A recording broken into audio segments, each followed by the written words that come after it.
Ano ang social media algorithm at paano ito gumagana? Marahil napansin mo na biglang isang uri lang ng content ang lumalabas sa iyong feed.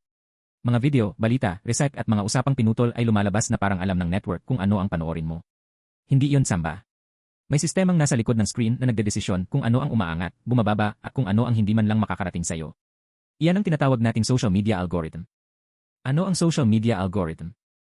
Malinaw na ito ay hanay ng mga patakaran at kalkulasyon na nagdedesisyon kung anong content ang lalabas, sa anong pagkakasunod at para kanino.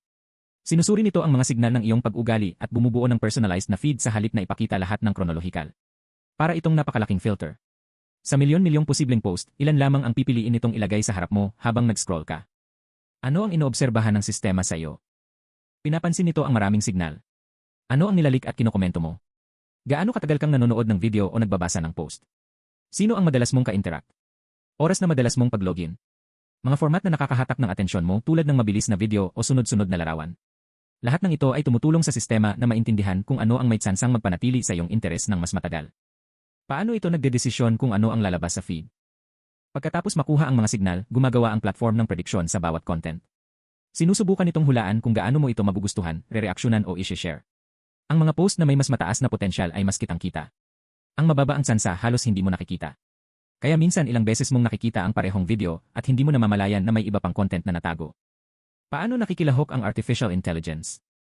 Ngayon, hindi lang simpleng patakaran ang nagdedesisyon. Gumagamit ang social media ng advanced na modelo na nagsusuri ng napakaraming datos sa real time. Ikinukumpara nila ang mga taong may magkatulad na ugali at hinuhulaan kung anong content ang dapat mong makita muna. Dahil dito, dalawang user na parehong sumusunod sa parehong pahina ay maaaring magkaroon ng magkaibang karanasan. Ang mabuti at nakakaalarma. Ang personalization ay tumutulong mag-discover ng bagong creator, mahalagang paksa at content na bagay sa iyo nang hindi naghahanap ng mano-mano. Pero may babala. Kung isang paksa lang ang lagi mong ina-interact, maaaring palakasin ito ng platform at lumikha ng opinion bubble. Bukod dito, ang ilang sistema ay pabor sa nakakagulat o sensational na content dahil nakakakuha ito ng atensyon kahit hindi ito mabuti. Ano ang ibig sabihin nito para sa content creator? Kung madalas kang nagpo-post, mahalagang maintindihan ang lohikang ito. Pinahahalagahan ng mga platform ang tunay na interaksyon, komento, share, save at watch time. Kapaki-pakinabang na content para sa partikular na audience at consistent na pagpo-post ay kadalasang mas epektibo kaysa generic na post. Walang sikreto.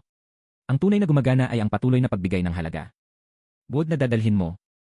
Ang social media algorithm ang hindi nakikitang makina na nagdedesisyon kung ano ang lumalabas sa iyo at kung ano ang lumalabas tungkol sa iyo sa iba. Gumagamit ito ng signal ng iyong pag-ugali, sinusubukang hulaan kung ano ang magpapanatili sa iyo at inaayos ang feed mula roon. Ang pag-unawa nito ay tumutulong sa mas conscious na pag-consume at mas strategic na pag-post. Ngayon sabihin mo, pagkatapos ng paliwanag na ito, aling bahagi ng sistemang ito ang misteryoso pa rin sa iyo?